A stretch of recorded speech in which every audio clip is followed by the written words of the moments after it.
सभी विद्यार्थियों का श्री शक्ति ऑनलाइन क्लासेज में फिर से स्वागत है। अपना चैप्टर नंबर चल रहा था फर्स्ट समुच्चय, जिसमें हम पढ़ रहे थे टॉपिक समुच्चयों पर संक्रियाएं। उसमें हमने एक टॉपिक पढ़ लिया था दो समुच्चयों का संघ या सम्मिलन। आज का टॉपिक है दो समुच्चयों का सर्वनिष्ठ। तो देखिए दो समुच्चयों का सर्वनिष्ठ क्या होता है। तो जैसे हम दो समुच्चय लेते हैं, समुच्चय ए जिसमें आपके अवयव है 1 2 3 4 5 और समुच्चय बी जिसमें अवयव है आपके पास में 3 4 5 6 7। आगे बात। तो देखिए तो एक समुच्चय सी इस प्रकार से होगा कि उसमें ए और बी के उभयनिष्ठ अवयव यानी कि जो ए में भी होने चाहिए और बी में भी होने चाहिए। तो ए में भी है और बी में भी है, कौन से है? 3 4 5 3 4 5 3 4 5। तो ये जो समुच्चय सी है जो कि जिसमें कि अवयव कौन से ए और बी के उभयनिष्ठ अवयव है, तो ये जो समुच्चय सी है वो ए तथा बी का क्या कहलाता है? सर्वनिष्ठ। और इसको इस वाले चिन्ह से निरूपित करते हैं।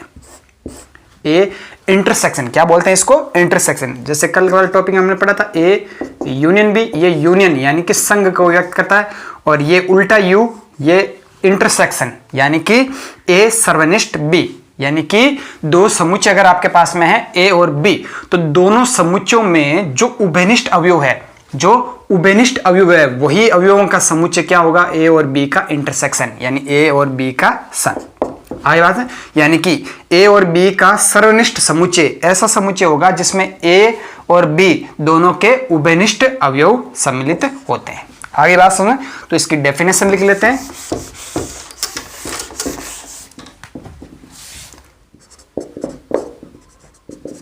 परिभाषा, समुच्चय ए तथा समुच्चय बी का सर्वनिष्ठ समुच्चय ऐसा समुच्चय होता है। सर्वनिष्ठ समुच्चय ऐसा समुच्चय होता है जिसमें ए तथा बी के सभी उभयनिष्ठ अवयव सम्मिलित हो। यानी कि अगर आपके पास में ए और बी दो समुच्चय है तो इन दोनों समुच्चयों का जो सर्वनिष्ठ समुच्चय होगा वो एक ऐसा समुच्चय होगा जिसमें ए तथा बी के सभी उभयनिष्ठ अवयव क्या होंगे? सम्मिलित होंगे। इसे ए इंटरसेक्शन बी से निरूपित करते हैं तथा इसे क्या पढ़ते हैं? इसे ए सर्वनिष्ठ बी पढ़ते हैं। याद आप नॉर्मली हम ऐसे कहते हैं ए इंटरसेक्शन बी, यानी कि इंग्लिश में इसको बोलते हैं, ना कि ए सर्वनिष्ठ बी। ये चीज क्या है? हिंदी में इसको क्या पढ़ते हो? ए सर्वनिष्ठ बी, और हम इसे क्या पढ़ेंगे? A intersection B. आगे बात में, तो ए इंटरसेक्शन बी ये तो जैसे रोस्टर रूप में तो हमने लिख दिया। समुच्चय निर्माण रूप में कैसे लिखोगे? एक्स।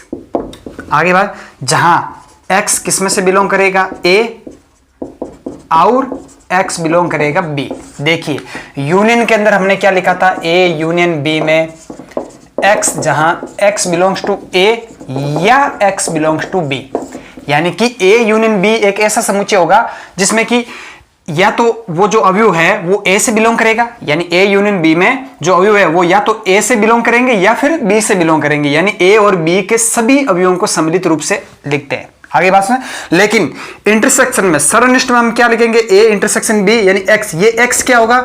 ये एक्स ए से भी होगा, ए से भी बिलोंग करेगा, और एक्स बी से भी बिलोंग करेगा। केवल ऐसा नहीं है कि एक्स ए से बिलोंग किया बी से नहीं करेगा, तो वो इंटरसेक्शन में नहीं आएगा। आगे बात, यानी कि एक्स ए से भी बिलोंग करना चाहिए, एक्स बी से भी बिलोंग करना चाहिए। यानी कि जैसे हमने एग्जांपल लिया था अभी 1 2 3 4 5, और समुच्चय बी 3 4 5 6 7, तो ए इंटरसेक्शन बी बराबर क्या आ जाएगा? 3 4 5, यानी कि दोनों के उभयनिष्ठ अवयव 3 4 5। तो देख सकते हैं ए इंटरसेक्शन बी में 3 ए से भी बिलोंग कर रहा है और 3 बी से भी बिलोंग कर रहा है। 4 ए से भी बिलोंग कर रहा है और 4 बी से भी बिलोंग कर रहा है, 5 ए से भी बिलोंग कर रहा है और 5 बी से भी बिलोंग कर रहा है। तो समुच्चय निर्माण रूप में इस प्रकार लिखेंगे ए इंटरसेक्शन बी, क्या हुआ x, जहां x बिलोंग करेगा ए से और x बिलोंग करेगा बी से, यानी कि ये जो x है वो a में भी होना चाहिए और b में भी होना चाहिए। तो यहां पे ऐसे कौन सा अवयव है जो a में भी है और b में भी है? 3 4 5, 3 4 5। तो a इंटरसेक्शन b क्या हो जाएगा? 3 4 5। आगे बात समझ में? तो ये होता है दो समुच्चयों का सर्वनिष्ठ। आगे बात सुने, दो समुच्चयों का सर्वनिष्ठ, समुच्चय ए तथा समुच्चय बी का सर्वनिष्ठ ऐसा समुच्चय होगा जिसमें ए तथा बी के सभी उभयनिष्ठ अवयव सम्मिलित होंगे। इसे ए इंटरसेक्शन बी यानी कि ए सर्वनिष्ठ बी से पढ़ते हैं। और ये हो गया इसका समुच्चय निर्माण रूप कि अगर ए और बी दो समुच्चय है तो ए इंटरसेक्शन बी क्या होगा? x, जहां x क्या? x बिलोंग करेगा ए से और x बिलोंग करेगा बी से। आगे बात समझ में? तो अब देखते हैं इनके गुणधर्म। तो इंटरसेक्शन के गुणधर्म क्या है, यानी कि सर्वनिष्ठ समुच्चय के गुणधर्म।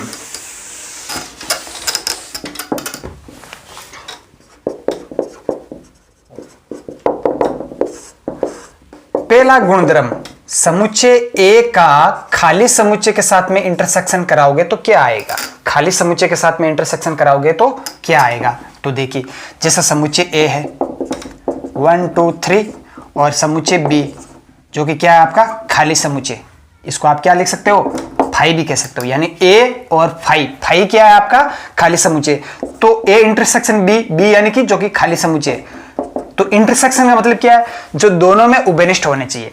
तो पहले में तो ए में तो 3 अवयव है, आगे बात 1 2 3, लेकिन खाली समुच्चय क्या होता है? खाली समुच्चय में एक भी अवयव नहीं होता है। तो दोनों का जो इंटरसेक्शन कराओगे तो उभयनिष्ठ में क्या आएगा? वापस खाली समुच्चय ही आएगा। क्या आएगा? वापस खाली समुच्चय ही आएगा। यानी कि अगर किसी समुच्चय का आप खाली समुच्चय यानी रिक्त समुच्चय यानी फाई के साथ में इंटरसेक्शन कराते हो तो वापस क्या आता है? फाई ही आता है। क्या आता है? फाई ही आता है। तो ए इंटरसेक्शन फाई क्या होगा? वापस फाई। दूसरा गुणधर्म, ए का इंटरसेक्शन कराओगे यूनिवर्सल सेट के साथ में। ए का इंटरसेक्शन कराओगे यूनिवर्सल सेट के साथ में। आगे बात सुन, जैसे यूनिवर्सल सेट ये आपका, जैसे मान लीजिए 1 2 3 4 5 6 7 8 9 10, मान लीजिए यूनिवर्सल सेट है और एक समुच्चय ए है जिसमें अवयव है 3 4 5। तो यूनिवर्सल सेट और समुच्चय ए का जब आप इंटरसेक्शन कराओगे तो रिजल्ट क्या आएगा? यानी कि इंटरसेक्शन का मतलब क्या है? दो समुच्चय के इंटरसेक्शन का मतलब क्या? दोनों में उभयनिष्ठ। तो दोनों में उभयनिष्ठ कौन से? 3 4 5, 3 4 5। तो वापस क्या आ रहा? समुच्चय 3 4 5। ये समुच्चय क्या है? वापस ए ही तो है। तो किसी समुच्चय ए का जब आप यूनिवर्सल सेट के साथ में इंटरसेक्शन करवाते हो यानी सार्वत्रिक समुच्चय के साथ में सर्वनिष्ठ करवाते हो तो वापस आपके पास समुच्चय क्या आता है? ए ही आता है। क्या आता है? ए। तो ये इसका दूसरा गुणधर्म। आगे बात समझ। अब तीसरा गुणधर्म, ए का बी के साथ में इंटरसेक्शन कराओ या बी का ए के साथ में इंटरसेक्शन कराओ, दोनों चीजें क्या है? सेम है। इस गुणधर्म को आप क्या बोलते हो? क्रम विनिमय। क्रम विनिमय गुणधर्म। आगे बात समझ में। चौथा गुणधर्म, आप ए का ए के साथ में इंटरसेक्शन कराओगे तो वापस क्या आएगा? समुच्चय ए ही आएगा। कोई भी समुच्चय मान लीजिए ए है जिसमें क्या 1 2 3 और यही समुच्चय ए 1 2 3। तो ए का ए के साथ में इंटरसेक्शन कराओगे तो वापस क्या आएगा? दोनों में उभयनिष्ठ 1 2 3 1 2 3, यानी क्या आ रहा है? वापस 1 2 3 यानी कि समुच्चय ए ही आ रहा है। तो ए का ए के साथ में इंटरसेक्शन कराओगे तो वापस क्या आएगा? समुच्चय ए आएगा। इसको बोलते हैं वर्गसम नियम। वर्गसम नियम या वर्गसम गुणधर्म। आगे बात सुन, और गुणधर्म देख लीजिए। ए का इंटरसेक्शन कराओ बी इंटरसेक्शन सी के साथ में, यानी कि अगर आपके पास में 3 समुच्चय ए बी सी तो अंतिम 2 का इंटरसेक्शन फिर उसका पहले के साथ में इंटरसेक्शन कराओ या फिर पहले 2 का इंटरसेक्शन फिर उसका तीसरे के साथ में इंटरसेक्शन कराओगे, दोनों रिजल्ट क्या आएगा? सेम आएगा। इसको क्या बोलते हैं? साचर्य गुणधर्म। इसको क्या बोलते हैं? साचर्य गुणधर्म। आगे बात समझ में। और गुणधर्म, हाँ, बंटन नियम। बंटन नियम क्या है वो देख लीजिए। A intersection B union C, अगर आपके पास में 3 समुच्चय है इस प्रकार से A intersection B union C, तो ये बंटन नियम कहलाता है। इसको हम कैसे लिख सकते हैं? A intersection B union A intersection C, ये बंटन नियम कहलाता है। क्या कहलाता है? ये बंटन नियम के तीन समुच्चय आपके पास में ए बी सी, तो ए का इंटरसेक्शन करवाना है किसके साथ में? बी यूनियन सी के साथ में। तो A intersection B union C ये किसके बराबर होगा? A intersection B union A intersection C. जिसे आपको मैं इस प्रकार से समझाता हूं, जैसे 3 इंटू 2 प्लस 4, 3 इंटू 2 प्लस 4, आप इसको कैसे लिखोगे? 3 इंटू 2 प्लस 3 इंटू 4 लिखोगे नहीं लिखोगे? तो यहां पे चिन्ह क्या आ गया आपके पास में? इंटरसेक्शन। यहां पे चिन्ह क्या आ गया आपके पास? यूनियन। तो 3 यानी कि ये समुच्चय मान लीजिए ए, और इसको मान लीजिए फिर बी, इसको मान लीजिए सी। तो A intersection B union C क्या होगा? A intersection B union A intersection C. आगे बात समझ में? चलिए इसको एक एग्जांपल से समझते हैं, इसको एक एग्जांपल से समझते हैं। तो हम 3 समुच्चय लेते हैं। आपके पास में समुच्चय ए है 1 2 3 4 5, समुच्चय बी है आपके पास में 3 4 5 6 7, समुच्चय सी है आपके पास में 5 6 7 8 9। ये आपके पास में 3 समुच्चय। तो हमने क्या कहा था कि A intersection B union C को आप ये लिख सकते हो A intersection B union A intersection C. तो क्या ये लेफ्ट हैंड साइड और राइट हैंड साइड बराबर है? तो लेके चलते हैं और देखते हैं। बाकी के ये सारे गुणधर्म आपको समझ में आ गए होंगे।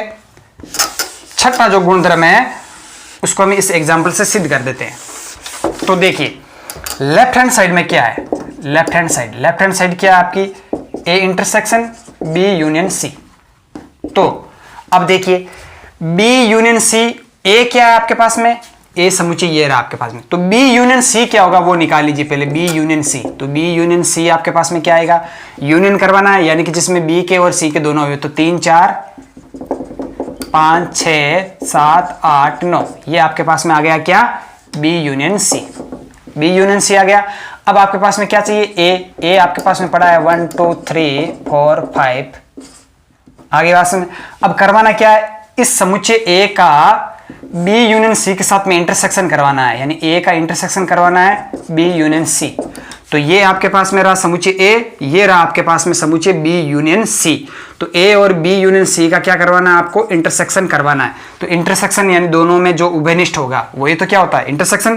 तो दोनों में उभयनिष्ठ क्या है? 3 4 5, इसमें 3 4 5, तो क्या आएगा? 3 4 5। तो लेफ्ट हैंड साइड में ये जो समुच्चय है A intersection B union C, ये क्या है आपके पास में? 3 4 5। आगे बात सुनिए। अब देखिए राइट हैंड साइड लेके चल लेते हैं। तो राइट हैंड साइड क्या है आपके पास में? राइट हैंड साइड में आपके पास में A intersection B union A intersection C, यानी ए का और बी का इंटरसेक्शन करवाना है। ये रहा ए और बी, तो ए इंटरसेक्शन बी क्या आएगा? ए और बी का इंटरसेक्शन करवाना है, यानी दोनों में उभयनिष्ठ 3 4 5। और फिर ए का और सी का इंटरसेक्शन करवाना है, ए इंटरसेक्शन सी। हाँ, ए का और सी का इंटरसेक्शन करवाना है, तो दोनों में उभयनिष्ठ क्या है? 5। दोनों में उभयनिष्ठ अवयव कौन सा है? 5। अब आपको क्या करवाना है? ए इंटरसेक्शन बी यानी कि ये वाला समुच्चय और ए इंटरसेक्शन सी यानी कि ये वाला समुच्चय, इनका यूनियन करवाना है, यानी ए इंटरसेक्शन बी का यूनियन करवाना है ए इंटरसेक्शन सी के साथ में। तो इन दोनों समुच्चयों का यूनियन क्या होता है? जो दोनों में अवयव होने चाहिए, यानी दोनों समुच्चयों के सारे अवयव सम्मिलित रूप से लिखते हैं। 3 4 5, अब 5 इसमें भी, तो पुनरावर्तित करेंगे नहीं, एक बार लिखेंगे 3 4 5। तो देखिए ये वाला रिजल्ट क्या है आपके पास में? 3 4 5। आगे बात सुनो। तो देख सकते हैं लेफ्ट हैंड साइड और राइट हैंड साइड दोनों में क्या है? बराबर रिजल्ट आया। इसका मतलब ये चीज क्या है? सही है। इसका मतलब ये चीज क्या है? सही है, यानी कि A intersection B union C किसके बराबर होगा? A intersection B union A intersection C. इसको बोलते हैं आपका बंटन नियम। क्या बोलते हैं इसको? बंटन नियम।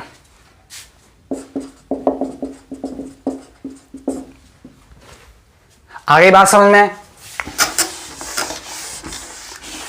अगर हम यूनियन और इंटरसेक्शन के चिन्ह को चेंज कर देते हैं तो भी वो एक और नियम बन जाता है कि A union B intersection C. क्या किया हमने?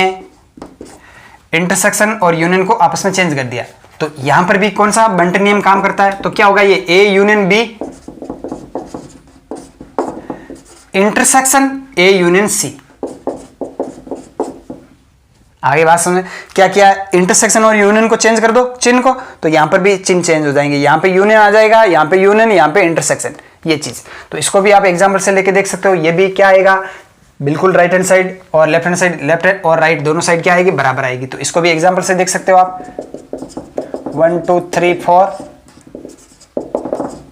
3 4 5 6 5 6 7 8 लेके देख लीजिए एग्जाम से। तो देखिए लेफ्ट हैंड साइड में क्या, A union B intersection C, B intersection C निकाल लीजिए पहले। तो बी और सी का इंटरसेक्शन तो क्या आएगा, केवल 5 और 6, और फिर ए के साथ में यूनियन, ए क्या है, 1 2 3 4। तो इस समुच्चय ए का बी इंटरसेक्शन सी के साथ में अब क्या करवा रहे हैं, यूनियन करवा रहे हैं। तो दोनों का यूनियन कराएंगे, इस समुच्चय और इस समुच्चय का। तो यूनियन क्या आएगा, 1 2 3 4 5 6। तो ये क्या आ जाएगा, 1 2 3 4 5 6। अब देखिए, अब ये राइट हैंड साइड लेके देख लीजिए। तो राइट हैंड साइड में हम क्या कराएंगे, ए का बी के साथ में यूनियन, ए का बी के, ए और बी का यूनियन।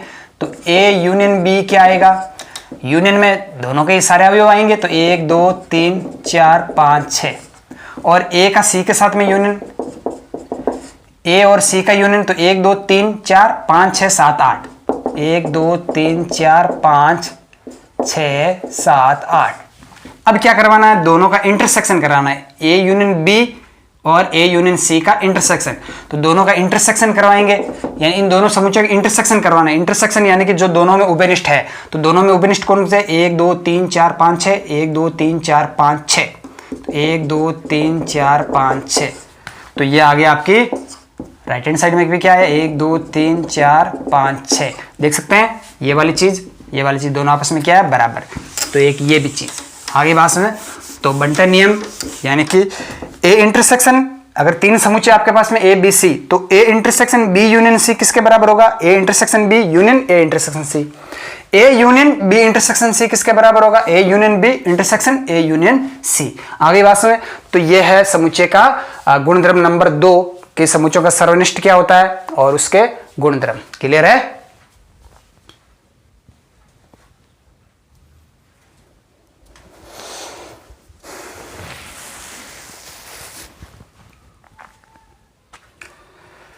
चलिए अब देखिए, एक चीज मैं आपको और बता देता हूं, जैसे हमने कल यूनियन में पढ़ा था। जैसे समुच्चय ए है आपके पास में 1 2 3 4, और समुच्चय बी है आपके पास में 5 6 7 8। तो ए और बी का जब आप यूनियन करते हो तो क्या आएगा, यानी कि यूनियन ऐसा समुच्चय जिसमें ए और बी के सभी अवयवों को सम्मिलित रूप से लिखते हैं। तो क्या आ जाएगा, 1 2 3 4 5 6 7 8। आगे बात, अब देखिए, अब यदि ए और बी दो ऐसे समुच्चय है कि जिनमें उभयनिष्ठ अवयव है ही नहीं। देखिए, क्या ए और बी में कोई उभयनिष्ठ अवयव है, बिल्कुल नहीं। तो इनका जो इंटरसेक्शन आएगा वो क्या आएगा, A intersection B. A intersection B क्या आएगा, यानी कि दोनों में कोई उभयनिष्ठ अवयव नहीं है। तो इनका जो इंटरसेक्शन होगा वो क्या आएगा, खाली आएगा, यानी कि इसमें कोई अवयव होगा ही नहीं। मतलब ए इंटरसेक्शन बी ऐसा समुच्चय जो इसमें क्या कि अवयव होगा ही नहीं, क्योंकि दोनों में उभयनिष्ठ अवयव कुछ है ही नहीं। तो क्या होगा, खाली। खाली को आप क्या लिख सकते हो, फाई। यानी कि कहने का मतलब ये, ए और बी अगर दो ऐसे समुच्चय हैं जिनमें उभयनिष्ठ अवयव है ही नहीं, तो ए का बी के साथ में जो इंटरसेक्शन आएगा वो क्या आएगा, खाली समुच्चय आएगा। आगे बात सुने। तो ऐसे समुच्चयों को कहते क्या है, यानी कि ए और बी दो ऐसे समुच्चय हैं जिनमें उभयनिष्ठ अवयव है ही नहीं, तो ऐसे समुच्चय क्या बोलते हैं, असंयुक्त समुच्चय। यानी कि अगर आपको कहीं आ जाए कि ए और बी, ए तथा बी असंयुक्त समुच्चय है। असंयुक्त समुच्चय का मतलब क्या हो गया कि ए और बी असंयुक्त समुच्चय है, इसका मतलब दोनों में कोई उभयनिष्ठ अवयव नहीं है। अगर कोई दो समुच्चय हैं जिनमें कोई उभयनिष्ठ अवयव नहीं है तो उनको क्या बोलते हैं, असंयुक्त समुच्चय। क्या बोलते हैं, असंयुक्त समुच्चय। तो ऐसे समुच्चयों का जो सार्वनिष्ठ होता है, सार्वनिष्ठ, वो क्या आता है, एक खाली समुच्चय आता है। क्या आता है, एक खाली समुच्चय। यदि ए और बी असंयुक्त समुच्चय है तो उनका जो सार्वनिष्ठ आएगा वो आएगा एक खाली समुच्चय। असंयुक्त समुच्चय यानी कि दोनों में कोई उभयनिष्ठ अवयव नहीं होने चाहिए। आ गई बात समझ में? चलिए, तो क्लियर है। असंयुक्त समुच्चय की परिभाषा भी यहां से आपको पता चल गई कि असंयुक्त समुच्चय क्या होते हैं। ऐसे समुच्चय, दो ऐसे समुच्चय जिनमें कोई भी उभयनिष्ठ अवयव नहीं हो, क्या कहलाते हैं? असंयुक्त समुच्चय कहलाते हैं। क्लियर है?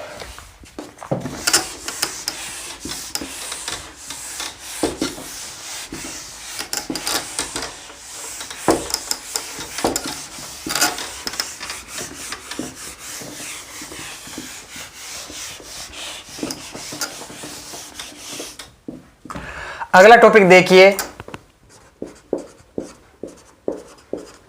समुच्चयों का अंतर, यानी कि दो समुच्चयों का आपको अंतर करना है। तो देखिए किस प्रकार से करते हैं।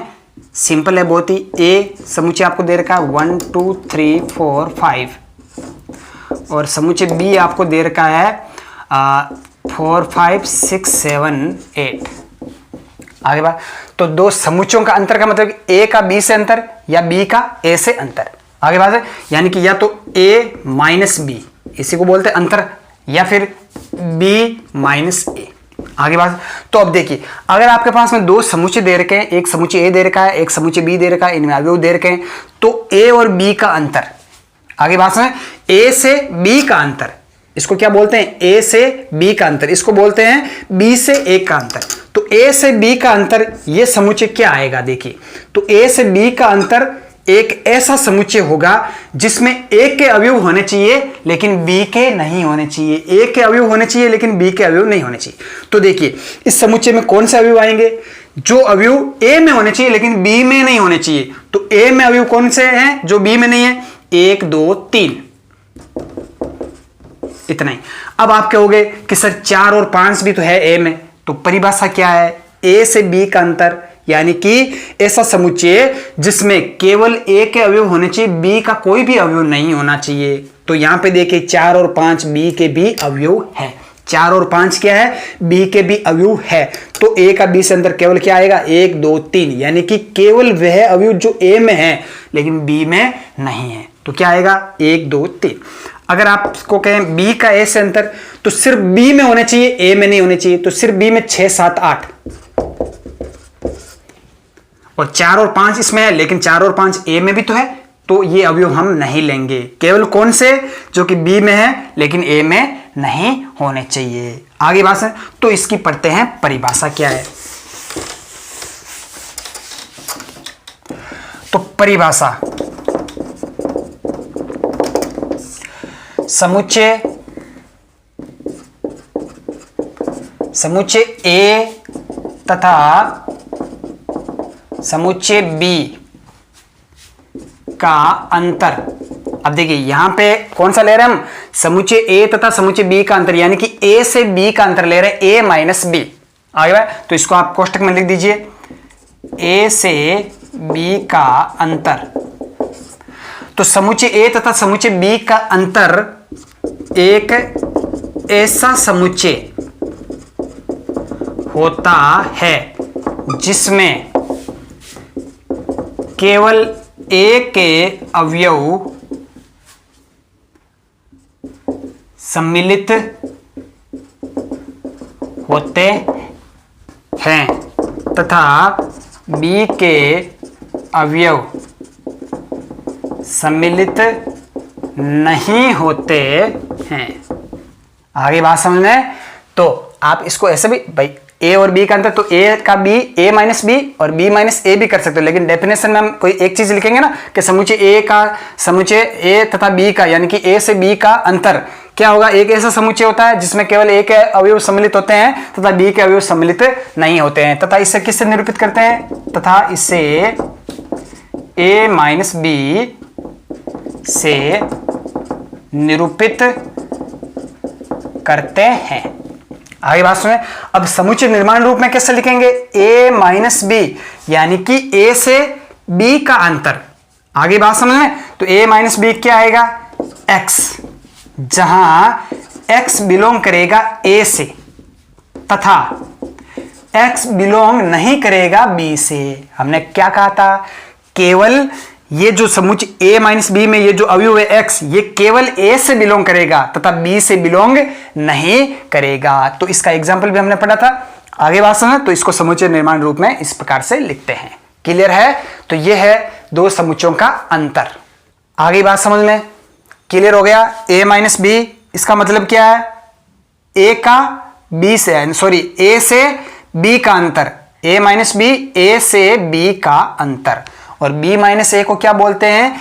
b से a का अंतर। आप देख सकते हैं, अभी मैंने एग्जाम्पल भी आपको बताया था, तो वहां एग्जाम्पल से आपको पता चला a माइनस बी अलग आया था और b माइनस ए अलग आया था। इसका कहने का मतलब ये है कि a से b का अंतर बराबर नहीं होता है b से a का अंतर। अभी हमने जस्ट एग्जाम्पल लिया था और देखा था, जैसे a 1 2 3 4 5, b 4 5 6 7 8, तो a माइनस बी में वह अवयव आएंगे जो केवल a में है लेकिन b में नहीं है, तो क्या आएगा? 1 2 3। और b माइनस ए वह अवयव आएंगे जो कि क्या है? b में होने चाहिए, a में नहीं होने चाहिए, तो 6 7 8। आगे ना बात समझ में क्लियर है? तो इस प्रकार से इसका मतलब a माइनस बी बराबर नहीं होगा b माइनस ए, यानी कि a से b का अंतर बराबर नहीं है b से a के अंतर के। क्लियर है? तो ये सिंपल सा टॉपिक है, दो समुच्चयों का अंतर। अब देखिए, अब बात करते हैं कि ये तो a और b, यानी कि ये दोनों असंयुक्त समुच्चय है। क्या असंयुक्त समुच्चय की परिभाषा क्या होती है? जब दोनों में उभयनिष्ठ नहीं होते हैं, तो ये दोनों असंयुक्त समुच्चय नहीं है। अगर a और b असंयुक्त समुच्चय है, अगर a और b असंयुक्त समुच्चय है, तो इसका एग्जांपल लेके देखते हैं। असंयुक्त समुच्चय कैसे? a बराबर 1 2 3, b बराबर 4 5 6। देख सकते हैं a और b दोनों क्या है? असंयुक्त समुच्चय है, मतलब दोनों में उभयनिष्ठ अवयव है ही नहीं। तो उस कंडीशन में a से b का अंतर क्या होगा? आगे बात सुने, तो हमारी डेफिनेशन ही क्या है? a से b का अंतर, यानी कि एक ऐसा समुच्चय जिसमें a के अवयव होने चाहिए, b के अवयव नहीं होने चाहिए। तो a से b का अंतर क्या आएगा? a के अवयव होने चाहिए 1 2 3, b के नहीं होने चाहिए। तो देख लीजिए a माइनस बी में कौन सा अवयव है? जो a के अवयव है लेकिन b के नहीं। लेकिन ये वापस क्या आ रहा है? समुच्चय a ही तो आ रहा है। तो इसका मतलब अगर a और b दो असंयुक्त समुच्चय हैं, तो a से b का अंतर वापस a आता है, और इसी प्रकार b से a का अंतर वापस क्या आएगा? b आएगा, समुच्चय b ही आएगा। देखिए b से a का अंतर करोगे तो क्या आएगा? 4 5 6, 4 5 6 क्या? समुच्चय b तो है। तो जब a और b, तो आप यहां पे लिख सकते हो, यदि a तथा b a संयुक्त समुच्चय है, तो a माइनस बी बराबर a, b माइनस ए बराबर b, b माइनस ए बराबर क्या आएगा? b। क्लियर है? उम्मीद करते हैं आपको सारी चीजें समझ में आई होगी। क्लियर है? तो ये है दो समुच्चयों का अंतर, समुच्चय a तथा समुच्चय b का अंतर, यानी कि a से b का अंतर या b से a का अंतर। क्लियर है? तो क्या होगा? a से b का अंतर केवल a के अवयव सम्मिलित होने चाहिए, b के अवयव सम्मिलित नहीं होने चाहिए। इससे किससे निरूपित करते हैं? a माइनस b से। a माइनस b को हम क्या पढ़ते हैं? a से b का अंतर। a माइनस b को हम क्या पढ़ेंगे? a से b का अंतर। और समुच्चय निर्माण रूप में a माइनस b x, जहां x क्या होगा? बिलोंग करेगा a से, और x बिलोंग नहीं करेगा b से। आगे बात समझ में? तो अगर, और एक चीज हमने ये भी पढ़ी कि यदि a और b असंयुक्त समुच्चय है, तो a से b का अंतर वापस समुच्चय a आएगा, और b से a का अंतर वापस समुच्चय b आता है। क्लियर है? चलिए, तो आज की क्लास में इतना ही पढ़ेंगे, बाकी हम पढ़ेंगे कल की क्लास में। तो अधिक से अधिक YouTube चैनल को शेयर कीजिए, सब्सक्राइब कीजिए। धन्यवाद।